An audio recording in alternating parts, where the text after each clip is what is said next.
Perdagangan internasional atau perdagangan antar negara bisa berjalan dengan lancar karena adanya faktor yang mendorong, tetapi bisa juga terhambat karena adanya kendala tertentu. Faktor-faktor yang mendorong meliputi perbedaan sumber daya alam, selera, penghematan biaya produksi, dan juga perbedaan teknologi antar negara. Sedangkan faktor-faktor yang menghambat ialah ketidakamanan suatu negara, kebijakan pemerintah, dan juga ketidakstabilan nilai tukar mata uang asing. Faktor pendorong perdagangan internasional. 1. Perbedaan sumber daya alam atau SDA. Indonesia ekspor bahan bakar dan kelapa sawit ke Cina dan India karena dua negara tersebut membutuhkan energi dan bahan baku industri. Sementara SDA mereka tidak mencukupi untuk hal itu. 2. Kesamaan selera terhadap suatu barang. Artinya, perdagangan internasional didorong karena konsumen dari berbagai negara memiliki minat atau kebutuhan yang sama terhadap suatu barang. 3. Adanya kelebihan produk dalam negeri. Perdagangan internasional terjadi karena produksi dalam negeri berlebih, sehingga perlu pasar luar negeri untuk menyalurkannya. Keinginan membuka kerjasama, hubungan politik, dan dukungan dari negara lain. Artinya, perdagangan internasional terjadi karena suatu negara ingin membangun kerjasama yang lebih luas, mempererat hubungan politik, serta memperoleh dukungan dari negara lain. Dengan adanya hubungan dagang, negara dapat saling membantu, meningkat kepercayaan, dan memperkuat posisi mereka di kancah internasional. Perbedaan kemampuan penguasaan iptek dalam mengolah sumber daya ekonomi. Contoh yang pertama, Indonesia mengekspor biji nikel, lalu mengimpor baterai dari Jepang karena Jepang lebih unggul dalam teknologi. Yang kedua, negara Ethiopia menghasilkan biji kopi, tetapi Italia yang mengolahnya menjadi produk kopi modern lalu mengekspornya kembali.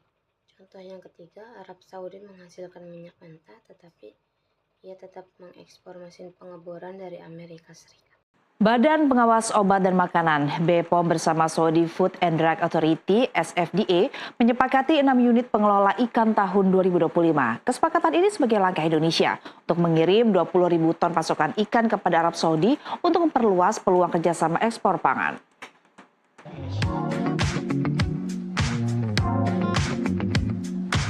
Dalam ajang kolaboratif Forum on Expanding Indonesia Fisheries Products Export atau ACCWAE to Saudi Arabia, BPOM berhasil mengantongi kesepakatan atas lolosnya 6 unit pengelola ikan Indonesia pada tahun 2025. Langkah ini diharapkan dapat mendorong peningkatan ekspor hasil perikanan nasional ke Arab Saudi.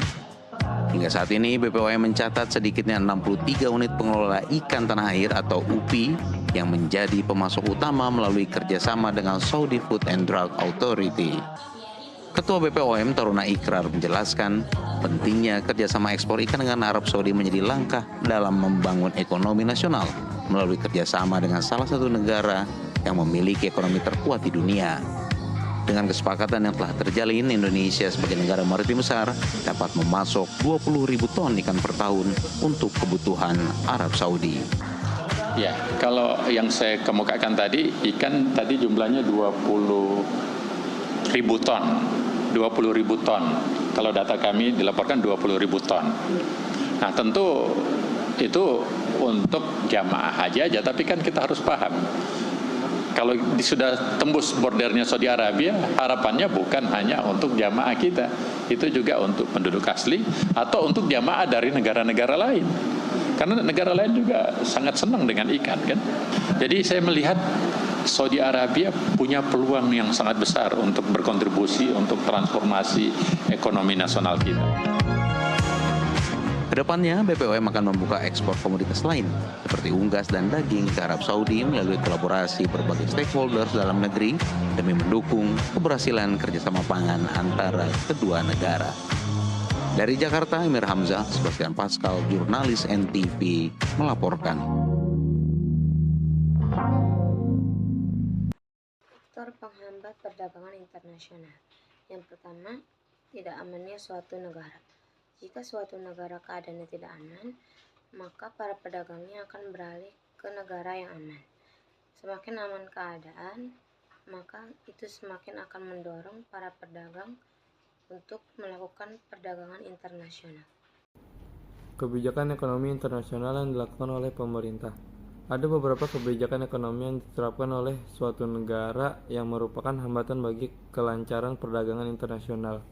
Misalnya pembatasan jumlah impor, pungutan biaya impor atau ekspor yang tinggi, dan perizinan yang berbelit-belit. Tidak stabilnya kurs mata uang asing. Kurs mata uang asing yang tidak stabil membuat para eksportir maupun importir mengalami kesulitan dalam menentukan harga valuta asing. Kesulitan tersebut berdampak pula terhadap harga penawaran maupun permintaan dalam perdagangan. Hal ini membuat para pedagang internasional enggan melakukan kegiatan ekspor atau impor tois.